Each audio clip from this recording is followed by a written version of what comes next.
I want you both to look at me in the eye, look at these eyes, and tell me that an N64 memory card belongs in the S tier. That garbage block system that they have, that's an S tier console.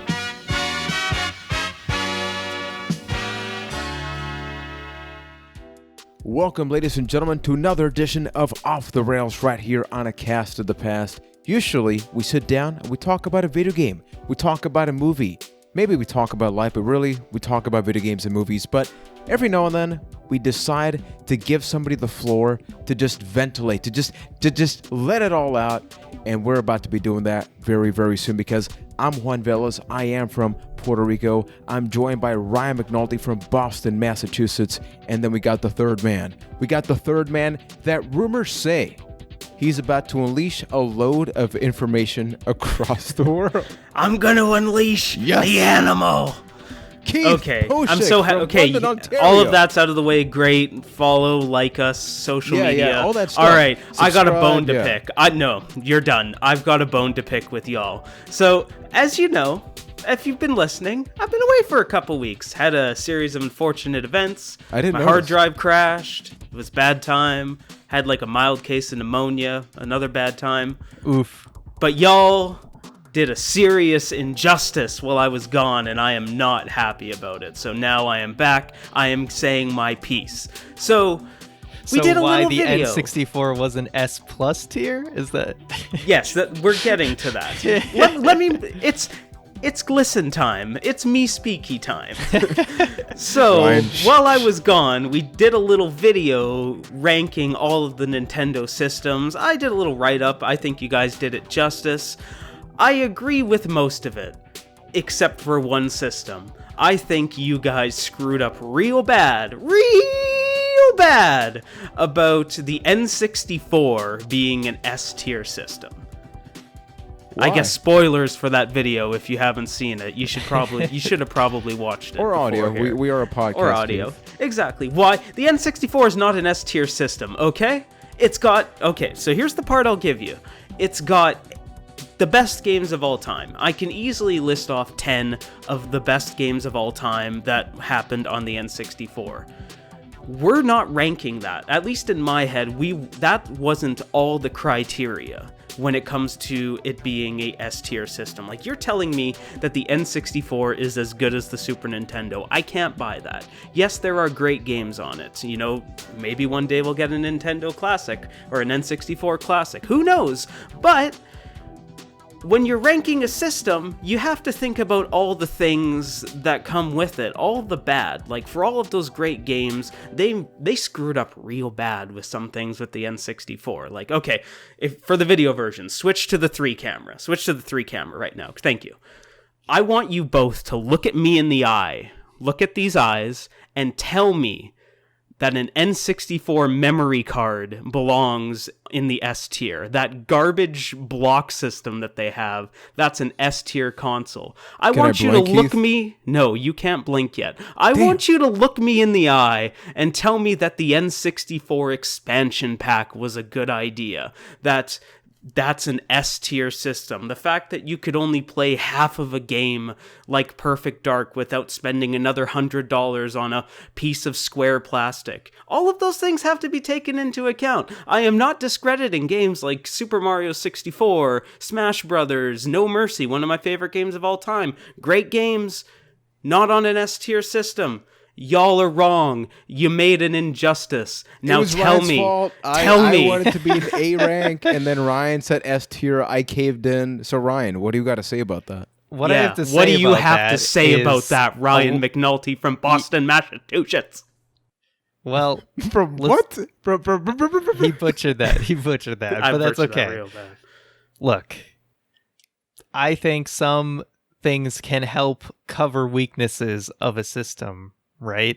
So when I think of the N64, is it perfect? No, but I consider S tier to be something that is of exceptional quality, and I think the library of games, although small, has so many iconic games in that library that it takes it to S tier for me. Yes, Super Nintendo has many iconic games in its own right, but that's why I also considered that S tier.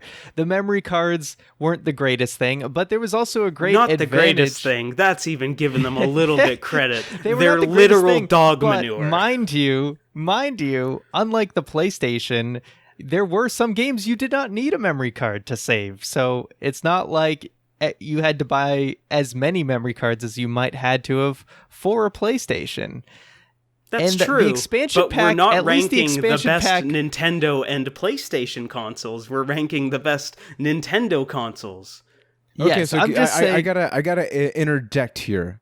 So Keith, when you think about any console, like let's forget that we're talking about Nintendo. Just when it comes to the PS1, N64, Super Nintendo, whatever it is, do you factor in the amount of great games, or is it the significance of the games? Because, when we were talking about that, I agreed, and I think we both agreed, that the N64 didn't have the largest library, but really, the great games that were there are not just great then, they're still great now. When looking back, even my favorite RPGs like Final Fantasy 7, 8, 9 on the PS1, great games, don't get me wrong, but visually, they don't really hold up. Whereas I think that the early 3D graphics in N64 surprisingly still does, because they didn't inspire to go for that realism, which Ryan even mentioned in that episode. So do you factor in that quantity versus quality?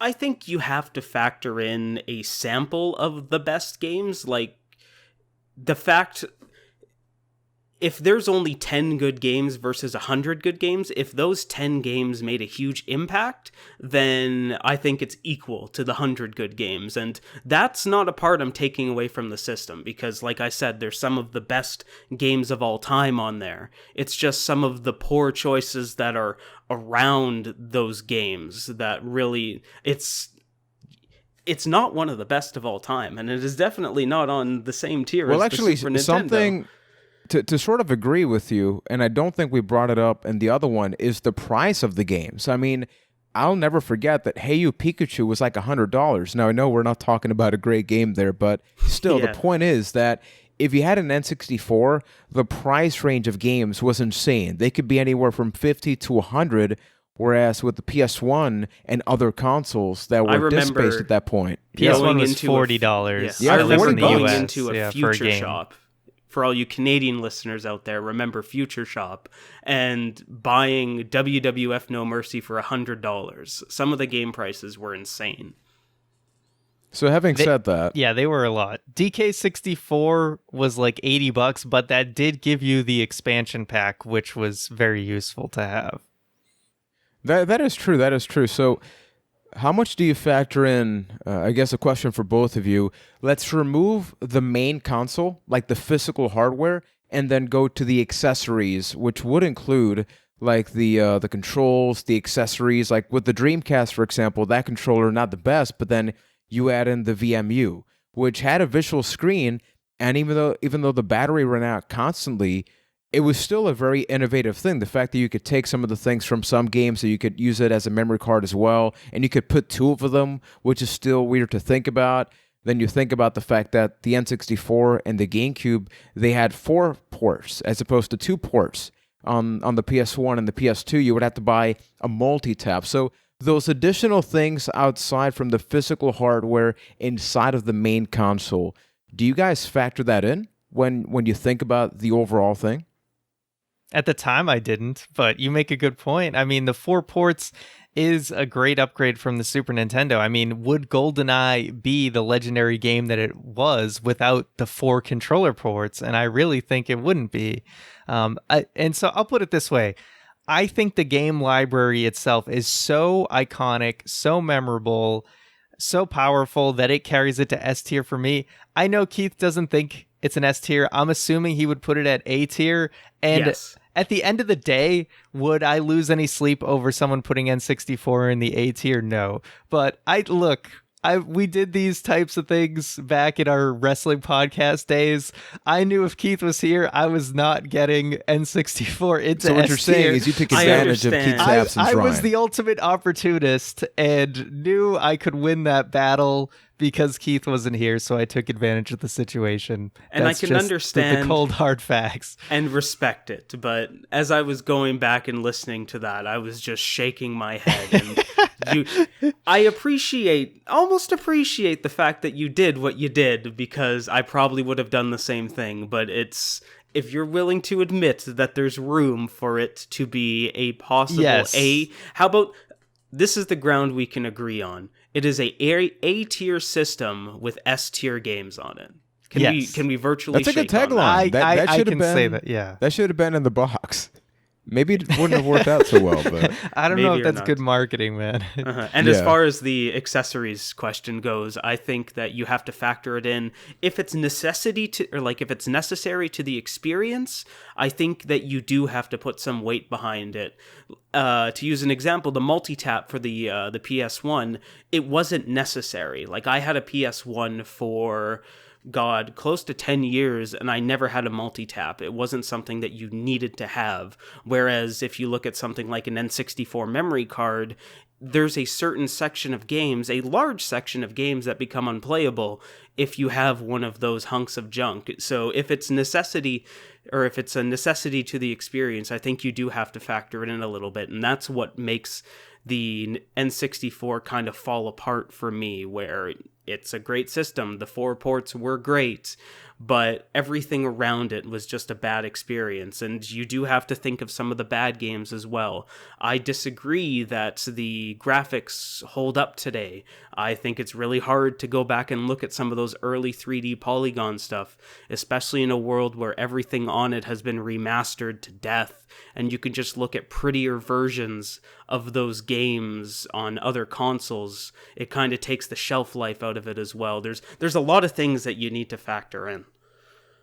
that is very true. But in the topic of Nintendo as a whole, something that you brought up is I feel like we talk about Apple when we figure out, hey, every year you got to get a new phone or something. But I think even before Apple, when you talk about electronics, Nintendo was the master of that. Whether it be from the original NES, we eventually got the evolution of the dog bone controller.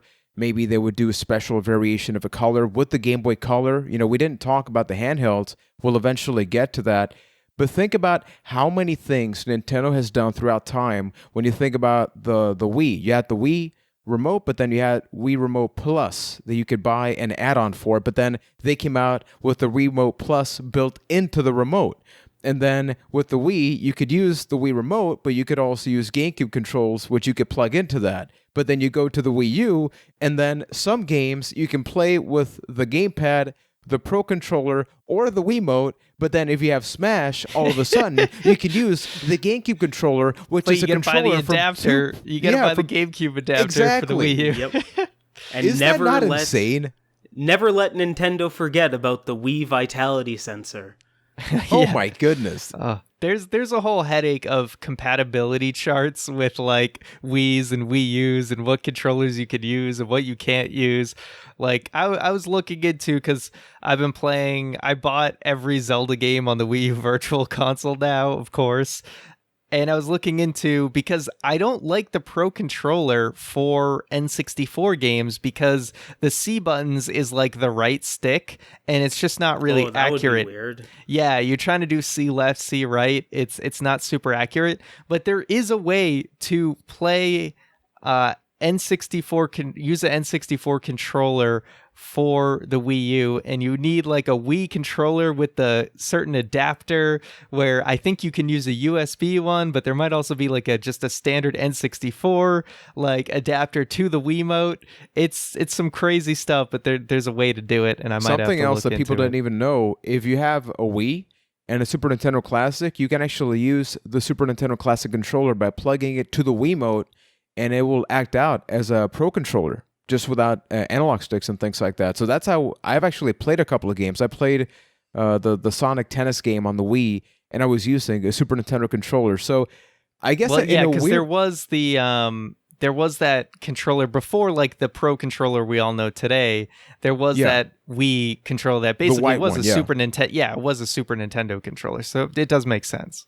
So it's weird though, because in a time where people always talk about backwards compatibility, we're kind of complaining about them overly supporting the past. I mean, the fact that for the Switch, you can use a GameCube controller for anything. You know, for the Wii U, you could only use the GameCube controller for Smash. I don't know if most people know this, but I actually own 2 GameCube controllers, and I have that plugged in. And as long as the GameCube controller has the right amount of buttons, you can use it for literally any game. So from tennis to Smash to anything.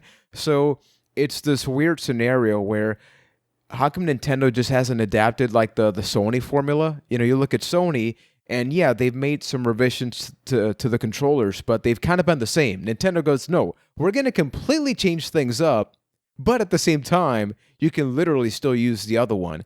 And it gets super confusing, especially when you get to the names. You know, Wii U, but then not everything is compatible, which leads me to the big question for you guys.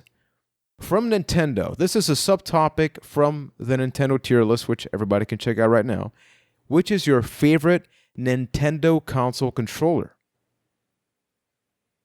I think it would be GameCube, personally. It felt the best to me.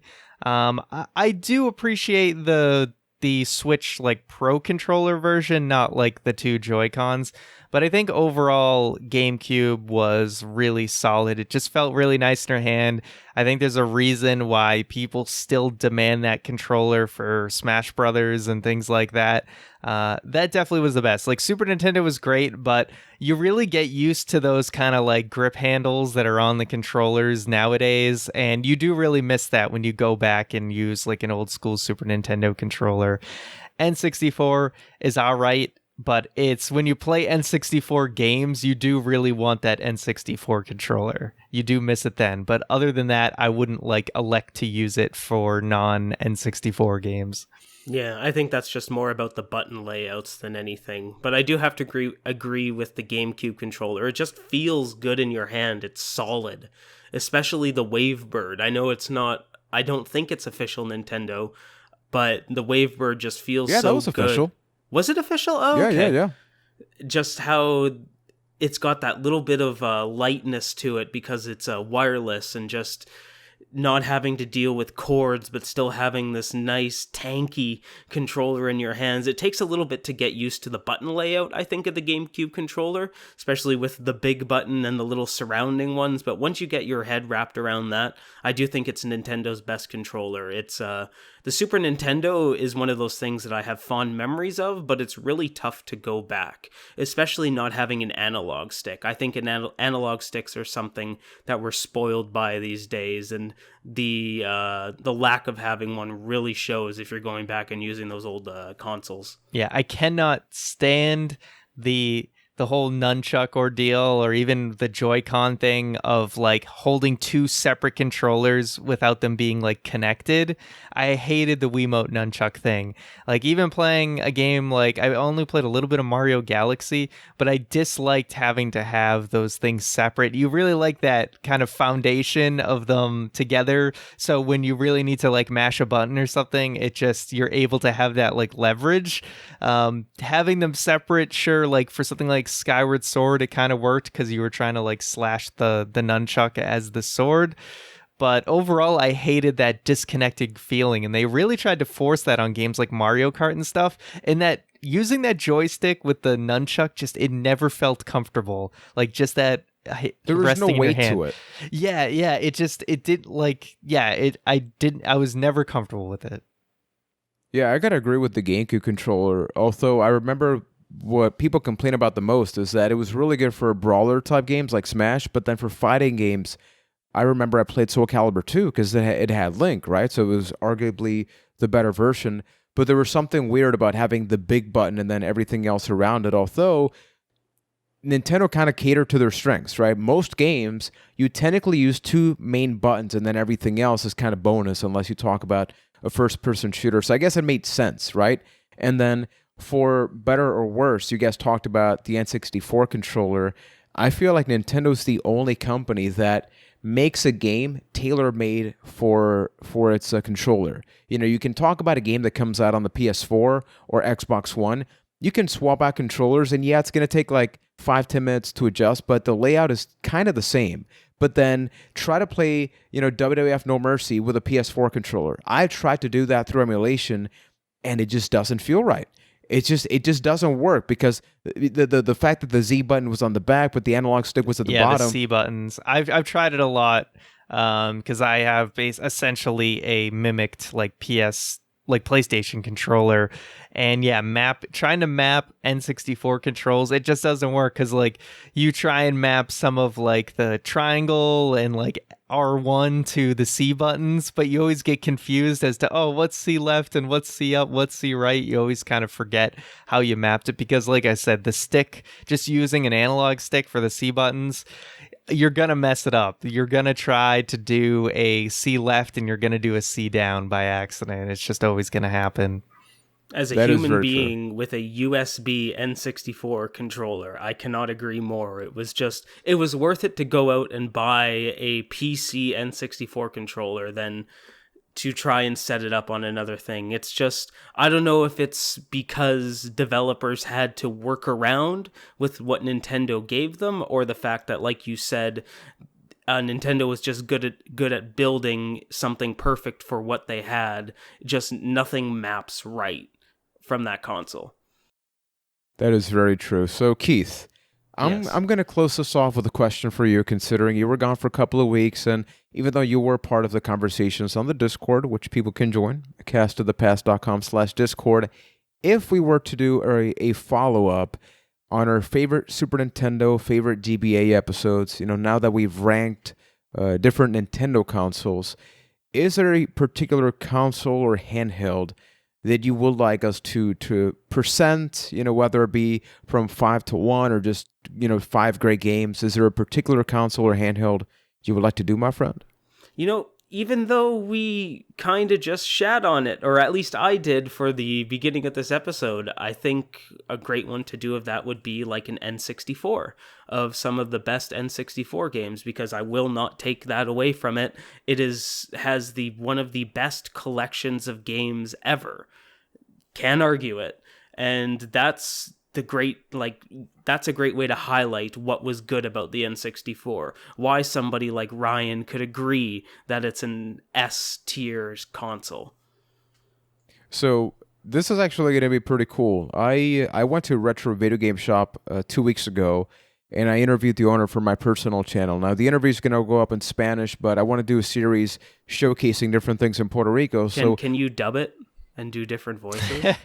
That would be amazing. That would be a lot of work, but I that would be amazing. But the one question that I asked him was, so what are people buying now? Because retro gaming always has its trends, right? I think that with the NES and the Super Nintendo, even he said, hey, that killed the market. Like, that killed off the need for getting your Final Fantasy games on the Super Nintendo because people just bought a classic and modded it. So he was telling me that he's getting these 11 to 15-year-old adolescents and kids going to the store to buy N64.